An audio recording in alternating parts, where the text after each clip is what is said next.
A woman who legally did not exist walked into a Florida hardware store. She had no valid social security number, no real name, and no past. Yet the items she pushed across the counter were chillingly real: an electric carving knife, heavy-duty zip ties, and industrial garbage bags. At that exact moment, just a few miles away, a 34-year-old mother of 3 vanished without a trace. This is not a standard missing person case. It is the collision between a deeply rooted life and a total phantom, a predator operating under her 18th stolen identity. Please support the channel by subscribing and liking this video. Thank you so much. Yulee, Florida sits in Nassau County, an area where the suffocating 90-degree humidity dictates a slow, predictable pace of life. It is a place where absolute anonymity is scarce. Joleen Cummings was the complete antithesis of a mystery.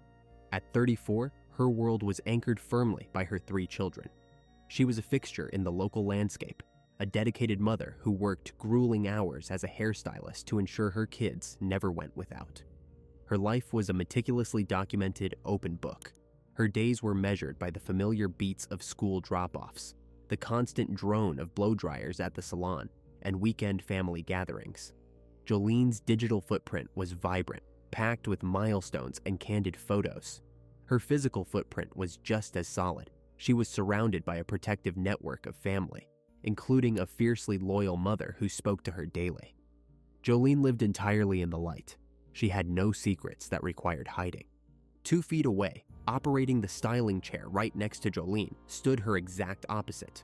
The woman was known to the Salon and the state of Florida as Jennifer Sybert, but the real Jennifer Sybert had been buried in a Pennsylvania cemetery since 1987, the victim of a tragic traffic accident. The woman sweeping hair off the linoleum floor was a phantom named Kimberly Kessler.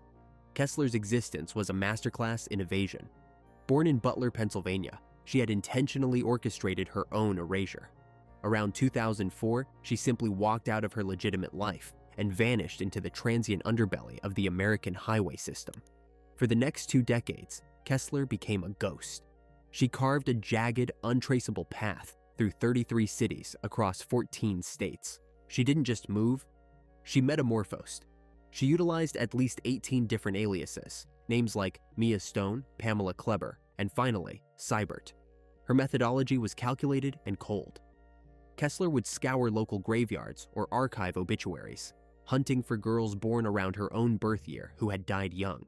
She would hijack their identities, forging social security cards and driver's licenses, just convincing enough to pass a rudimentary background check for a low-level, cash-paying job. Kessler's entire universe was confined to the interior of a black Kia Soul. The vehicle served as a mobile command center and a fortress of intense paranoia.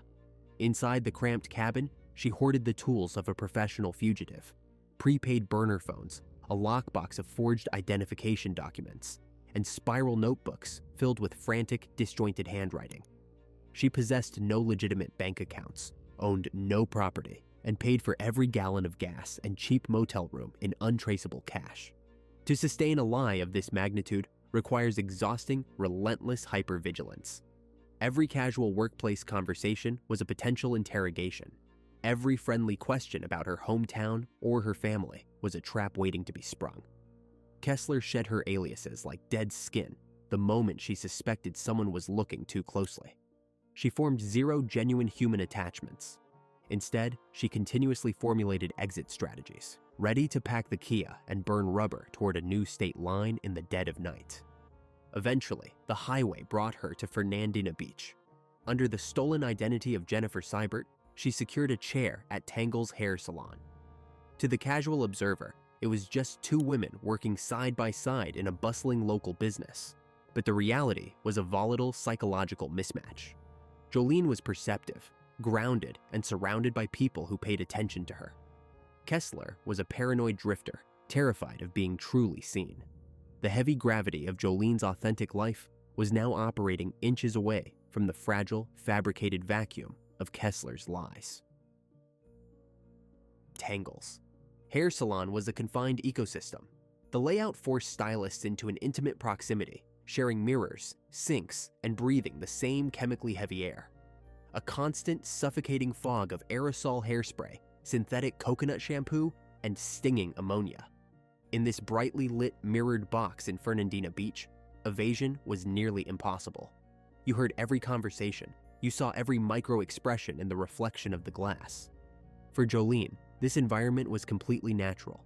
She thrived on the chatter, effortlessly building rapport with clients, sharing anecdotes about her 3 children, her upcoming 34th birthday, her weekend plans. She was a woman anchored in reality, moving through her days with a loud, unapologetic authenticity. For the woman calling herself Jennifer Sybert, the salon was a daily, agonizing minefield. When Kessler secured the chair next to Joleen in late February, she presented the standard, muted template she had honed over the years. She was quiet, aggressively private, and wore dark, heavy clothes that deliberately obscured her frame despite the sweltering Florida heat. She kept her head down, aggressively sweeping floors, wiping down counters with rigid, repetitive motions, and avoiding prolonged eye contact. She requested her wages in cash, bypassing the standard payroll system. She deflected even the most basic inquiries about her life.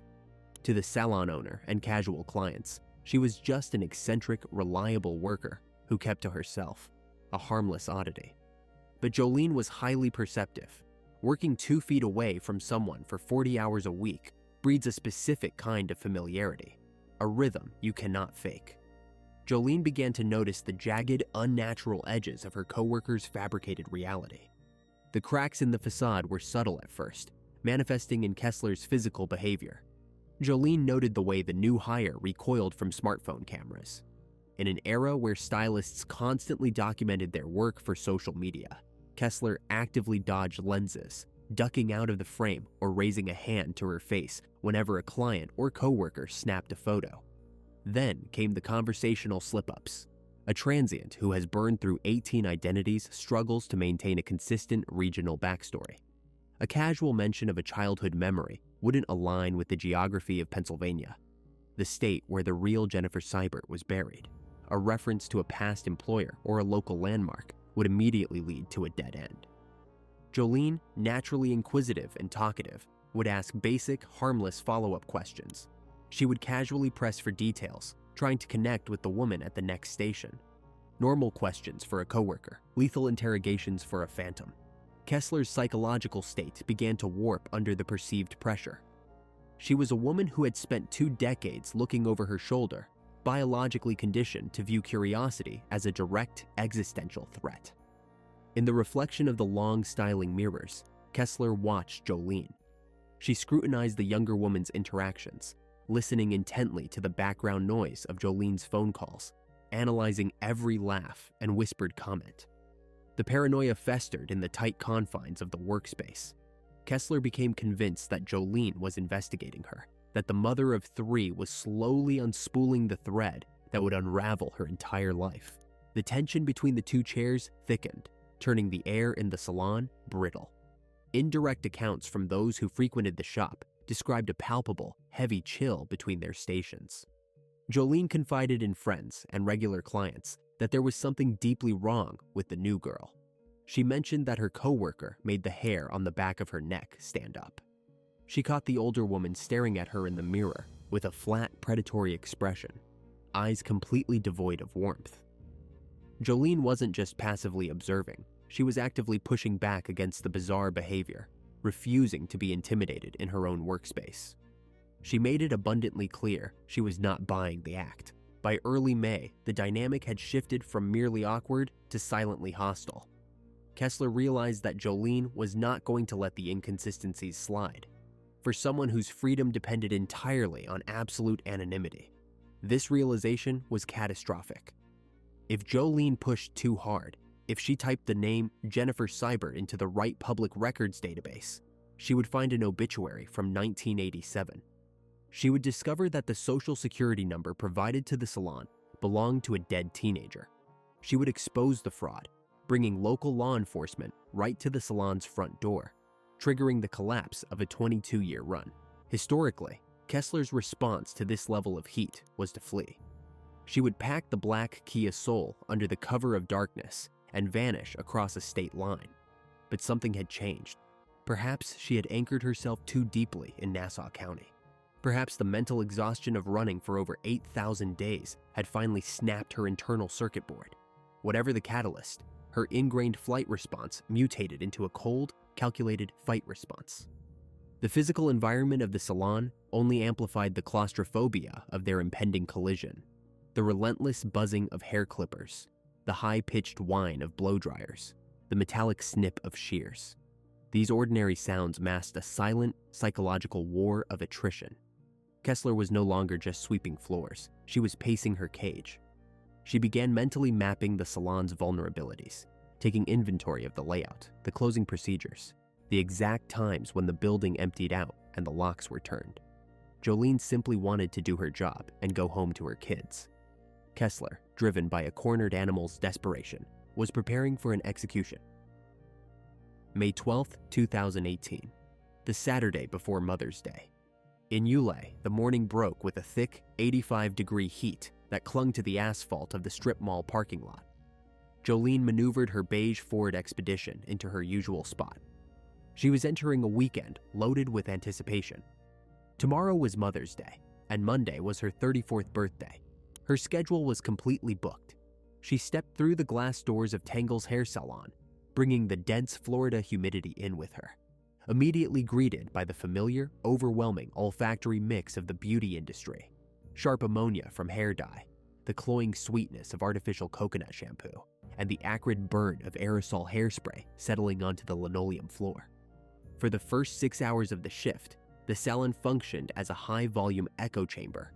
The layout of the shop offered zero privacy. Styling stations lined the walls, spaced mere feet apart, forcing conversations to bleed into one another. The ambient noise was a continuous, deafening hum. 4 blow dryers running simultaneously. The rapid, metallic snip of shears. The buzzing vibration of electric clippers.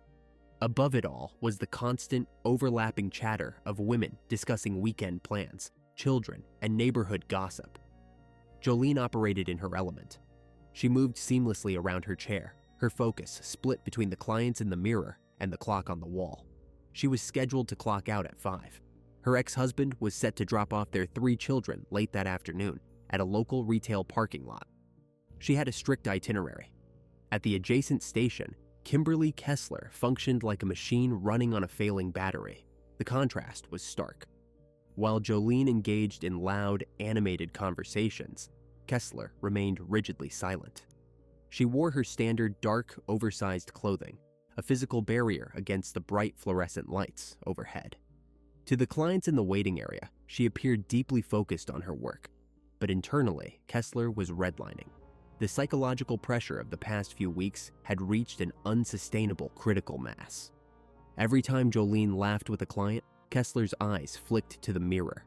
Every time Joleen picked up her smartphone to check a text message, Kessler's muscles tensed, convinced the younger woman was running a background check, typing the name Jennifer Sybert into a public database, or texting local authorities. The paranoia was no longer just a creeping dread. It had calcified into an absolute physical certainty. Kessler firmly believed her 22-year run was seconds away from termination. Her 18 aliases, the thousands of miles logged in her black Kia Soul, the meticulous avoidance of the grid, all of it was about to be destroyed by a talkative mother of 3 working 2 feet away. By 4 in the afternoon, the manic energy of the Saturday rush began to bleed out of the building. The overlapping conversations dwindled. The loud hum of the blow dryers was replaced by the softer, rhythmic sound of brooms sweeping hair into neat piles. The afternoon sun shifted, casting long, harsh shadows through the front display windows. At 4:45, the final client paid in cash and pushed through the glass door. The bell above the frame chimed once, then the heavy door swung shut. The lock engaged with a sharp, metallic click. The sudden absence of noise in the salon was absolute. The deafening hum of the day evaporated, leaving behind a brittle, suffocating silence. Only Joleen and Kessler remained inside. Joleen moved efficiently, wiping down her station, organizing her shears, entirely focused on getting to her Ford Expedition to meet her kids. She was standing in the narrow space between her chair and the back break room. Kessler stopped sweeping. The transition from flight to fight occurred in a fraction of a second. The exact catalyst remains locked in the silent room. Perhaps Joleen made a final, passing comment about the glaring holes in her coworker's background. Perhaps she just looked at her the wrong way in the mirror. For a cornered predator whose entire existence relies on a fabricated reality, the motive was pure, desperate self-preservation. The illusion of Jennifer Sybert had to survive. Joleen Cummings had to be erased. The pacing of the room violently fractured. High tension, minimal movement, then explosive kinetic force. Kessler moved. She closed the 2-foot gap between their stations. The attack was swift, brutal, and utterly silent. There were no screams recorded by neighboring businesses, no signs of a prolonged, chaotic struggle that would shatter the front windows or overturn heavy furniture. Kessler utilized the element of absolute surprise. Joleen, caught completely off guard while organizing her tools, had no time to mount a defensive counterattack. The assault drove her backward toward the sinks and the break room doorway. The linoleum, slick with aerosol residue and loose hair, offered no traction. Blood forcefully broke the sterile environment of the salon. It sprayed across the baseboards. It pooled near the styling chair. It smeared against the lower half of the walls as Joleen was driven down to the floor. The exact mechanics of the murder were swallowed by the room, but forensic experts would later reconstruct a scene of intense, localized violence. A blunt force impact, a sudden, lethal struggle confined to a few square feet of space. Within minutes, the mother of 3 lay dead on the salon floor. Kessler stood over the body. Her chest heaved. Her hands were covered in her coworker's blood. Her face bore fresh, angry scratches, the final, desperate defensive marks left by Joleen's fingernails. The adrenaline spike crashed, leaving behind a cold, sociopathic clarity. Kessler did not panic. She did not grab her keys and flee the state. Instead, she pivoted immediately to the methodology of erasure. She had spent 2 decades making her own identity disappear. Now, she simply applied that exact same skill set to a physical body. She moved to the back room and retrieved the supplies she had purchased days earlier at the local hardware store. The heavy-duty, industrial-strength garbage bags, the thick plastic zip ties, the electric carving knife. The quiet of the locked salon was broken only by the sound of Kessler's boots moving across the slick floor. She worked with a terrifying mechanical efficiency. She bound the remains. She encased them in the thick, opaque plastic, pulling the zip ties tight to seal the bags, ensuring no biological material would leak during transport. The physical weight of an adult human is substantial, roughly 130 pounds of dead weight that is incredibly difficult to maneuver. Kessler dragged the heavy plastic packages toward the rear exit, leaving long, distinct smear patterns through the pooling blood on the linoleum. Once the body was secured and hidden out of sight, Phase 2 commenced: environmental decontamination. Kessler retrieved industrial bleach, ammonia, and heavy-duty floor cleaners from the utility closet. For the next several hours, she systematically dismantled the crime scene. She scrubbed the baseboards until her knuckles ached. She wiped down the vinyl styling chairs. She poured raw bleach directly onto the floor, using heavy towels to soak up the diluted blood, violently scrubbing away the biological footprint of the violence. The acrid chemical burn of bleach rapidly overpowered the lingering scents of coconut shampoo and hairspray, creating a toxic atmosphere inside the locked room. She worked into the deep hours of the evening, a phantom meticulously scrubbing away the reality of what had just occurred. She gathered the blood-soaked towels, Joleen's personal items, and her own soiled clothing, stuffing them into separate trash bags. By the time Kessler finally unlocked the back door and stepped out into the humid Florida night, the interior of Tangles' hair salon appeared completely undisturbed. The chairs were aligned. The floor was mopped. To a casual observer walking past the front window, it was just an empty business waiting for Monday morning. But Joleen Cummings was gone. Her Ford Expedition remained sitting in the dark parking lot, and a woman who did not exist was dragging a series of heavy black bags toward her vehicle, preparing to make a human being vanish as completely as she had vanished herself. Saturday, May 12th, 5 p.m. The late afternoon sun beat heavily against the asphalt of a designated retail parking lot in Yulee. Jolene's ex-husband sat idling in his vehicle, the air conditioning struggling against the 85-degree humidity. The custody handoff was a strict, unbending routine. Joleen was notoriously punctual, a woman whose entire internal clock revolved around the logistical needs of her 3 children. 10 minutes passed, then 30. The beige Ford Expedition never crested the horizon. He dialed her cell phone. The call rang out, eventually dropping to an automated voicemail, a sterile, robotic voice replacing the typically vibrant mother. Subsequent text messages hung in the digital void, completely unanswered. As the evening bled into the muggy Florida night, the frustration in the parking lot mutated into a cold, sinking dread. This was an extreme deviation from the victim's baseline behavior. By Sunday morning, the dread had escalated into full-blown panic. It was May 13th, Mother's Day.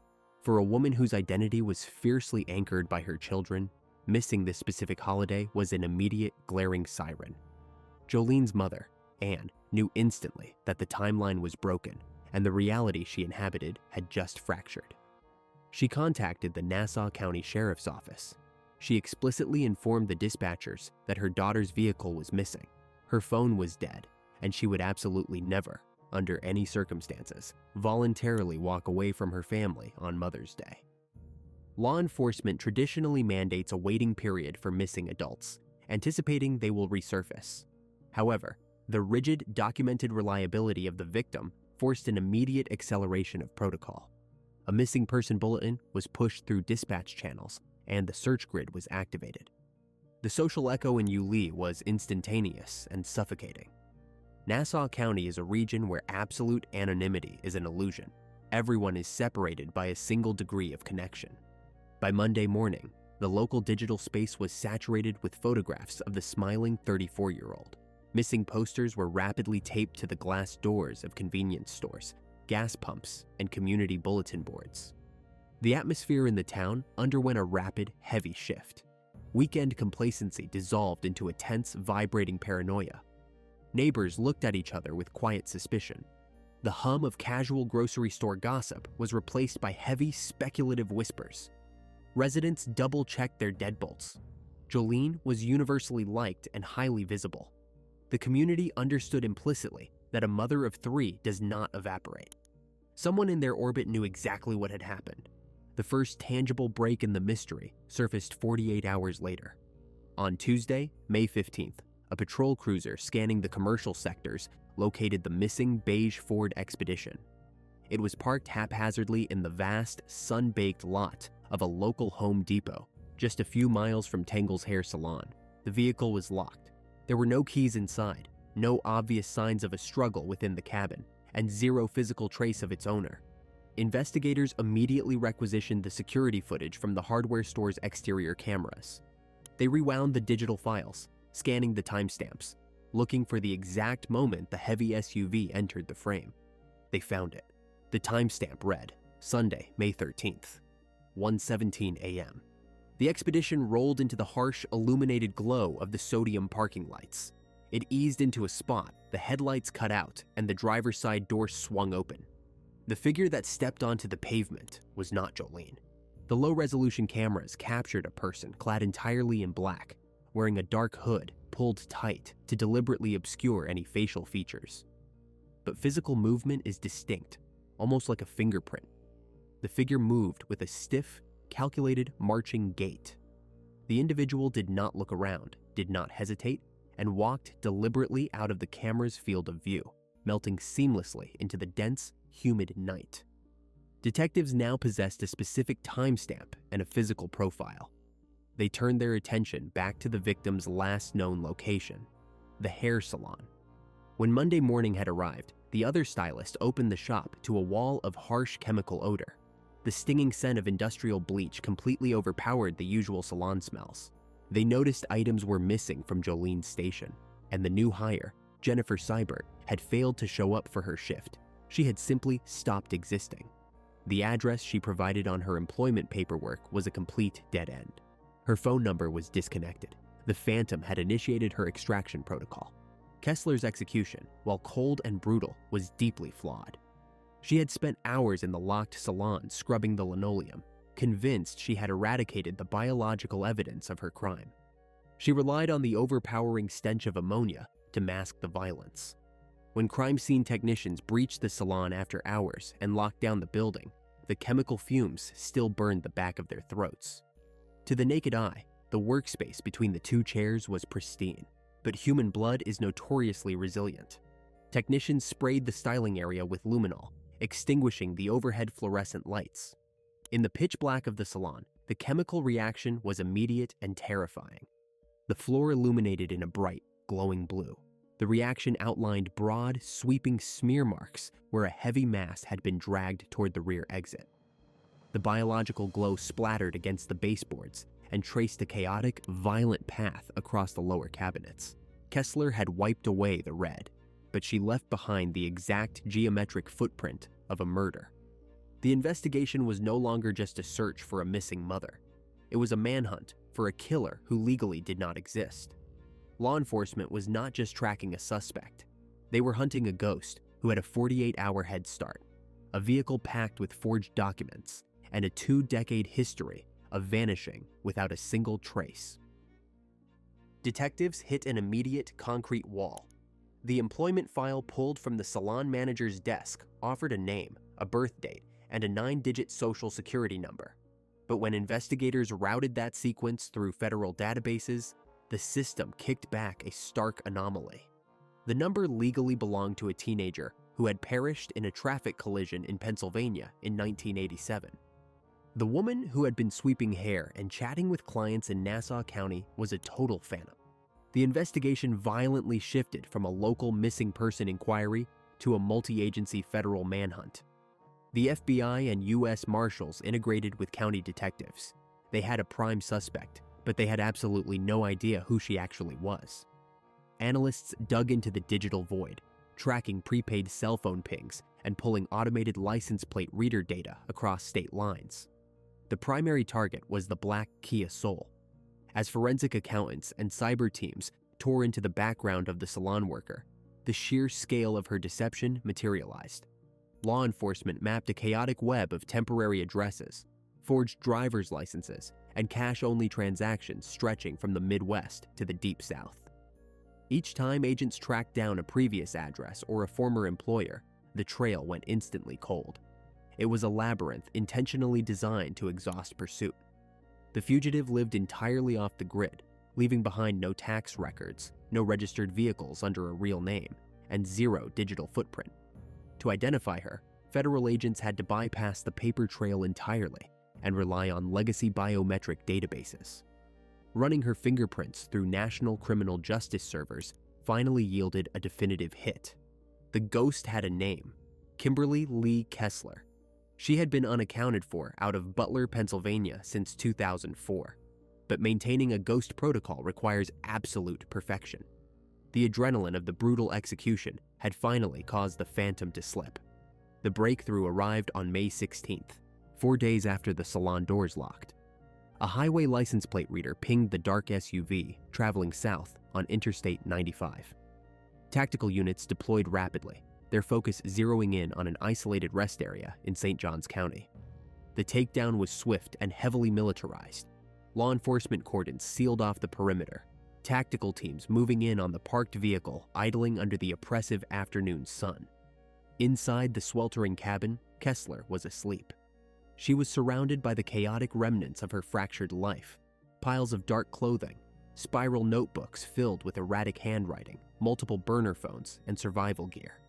When agents breached the doors, dragging her onto the asphalt, the woman offered zero physical resistance. The 22-year run ended on a stretch of hot pavement. But the brutal toll of the previous Saturday was written directly on her skin. Her face was marred by deep, angry scratches, raw, unhealed defensive wounds carving tracks across her cheeks and forehead. One eye was severely bruised and swollen shut. The victim had fought back fiercely in the narrow space between the styling chairs. Inside the sterile confines of the interrogation room, Kessler employed the same flat, aggressive silence she used in the workplace. She refused to confirm her legal identity. She stared blankly at the concrete block wall, her expression completely devoid of humanity. When pressed about the location of the missing mother, she simply invoked her right to counsel and shut down. Detectives were sitting across from a brick wall. With the suspect in custody and refusing to speak, the investigative focus pivoted entirely to recovering the remains.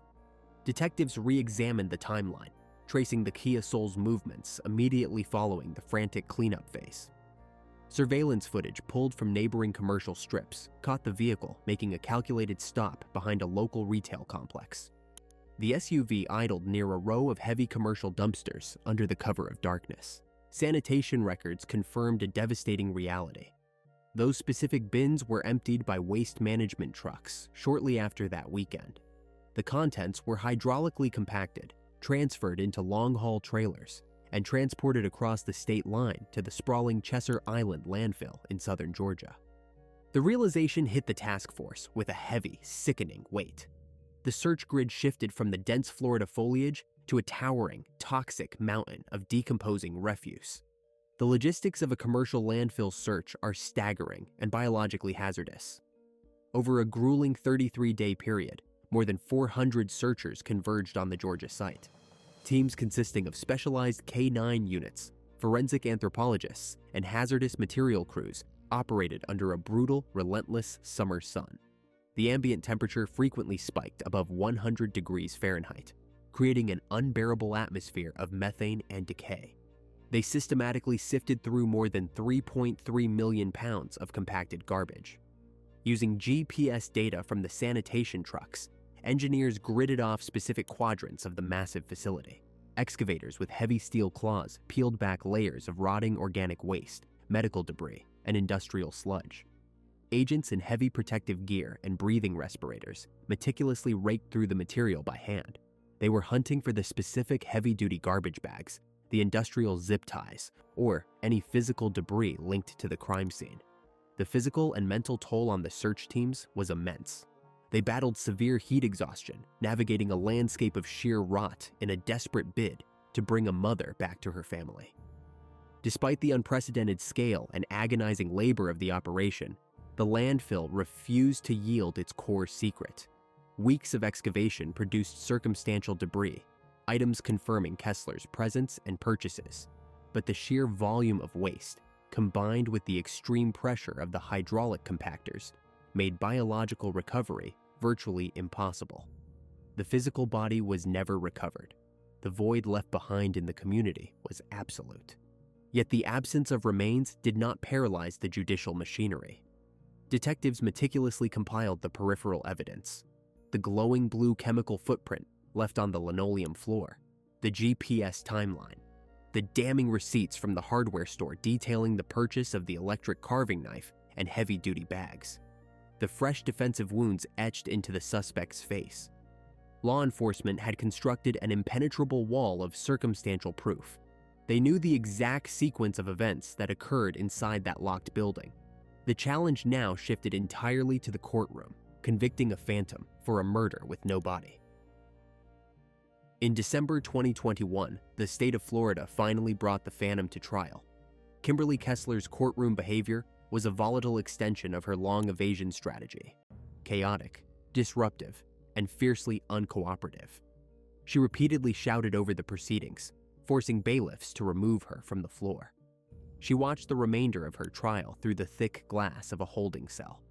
The prosecution lacked a physical body, so they built a mechanical, airtight timeline instead.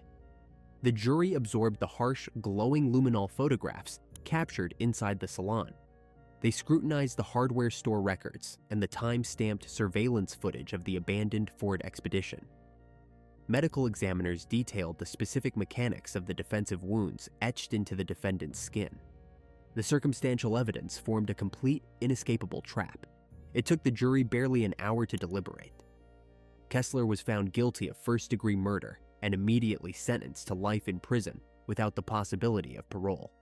The transient, who had spent over 8,000 days shedding identities, forging documents, and crossing state borders, was permanently anchored to a single concrete box. The legal system ensured she would never vanish again. For 22 years, Kimberly Kessler stole the names of dead women to walk among the living.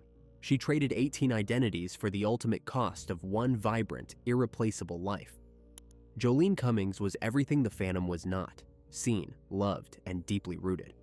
While a concrete cell now permanently anchors the woman with no face, the heavy Florida heat remains unchanged, leaving 3 young children to navigate a reality forever fractured by a predator who legally never existed. Please like this video and share your thoughts about this case in the comments. Be sure to check out our previous videos as well. See you soon.